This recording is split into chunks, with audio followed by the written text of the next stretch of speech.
Elias Turner was not a man of half measures. His passion, an inferno, his obsession, electricity. This invisible force, raw and untamed, consumed his every waking thought. He dreamt of bending it to his will. Elias believed electricity held the key to a brighter future. He saw a world illuminated, powered, transformed. He would be the one to unlock this potential. He had to be. In the heart of East London, tucked away on a cobbled street, stood Elias's haven, his workshop, a sanctuary of invention. Wires snaked across the walls like metallic vines. Glass tubes glowed with eerie light. The air hummed with the low drone of his latest creation, a contraption of copper and glass, designed to capture and store the power of lightning. It was ambitious, some would say reckless. Elias called it his masterpiece. The storm arrived without warning. A sudden onslaught of wind and rain lashed against the workshop windows.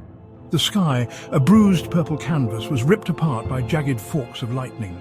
Thunder rattled the building, each boom a hammer blow against the silence.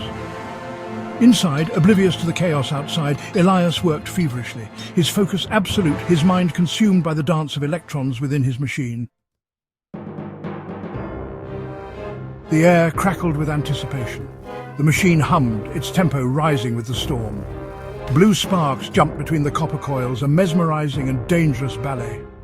Elias, his eyes gleaming with excitement, made a final adjustment. A surge of power, stronger than any before, coursed through the wires. The room pulsed with energy. It was working.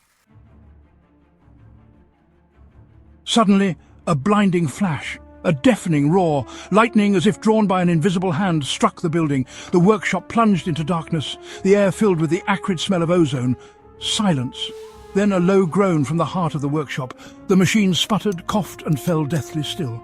The storm, as if satisfied with its work, began to recede.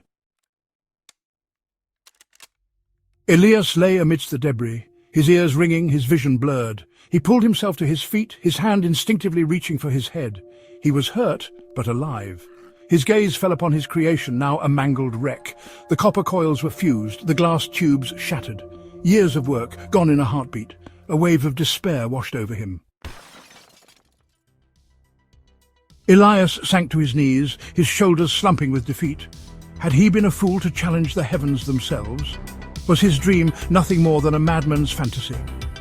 He closed his eyes, willing himself to accept defeat. But as he did so, he noticed something peculiar. A faint, tingling sensation in his fingertips. A warmth spreading through his body. What had the lightning done to him? He looked down at his hand, his brow furrowed in confusion. There, dancing across his knuckles, was a faint blue glow. The remnants of the lightning, trapped within him, impossible. Yet, here it was. The despair began to lift, replaced by a cautious curiosity. He could feel it now, a current thrumming through his veins. The storm had taken everything from him, but in its wake, it had left a gift. Elias rose to his feet, his eyes fixed on the storm clouds retreating into the night. He didn't fully understand what had happened, but one thing was clear. This was not the end. It was a beginning. The storm had broken him, but it had also remade him, and as the first rays of dawn pierced through the shattered window, Elias Turner knew his journey was far from over.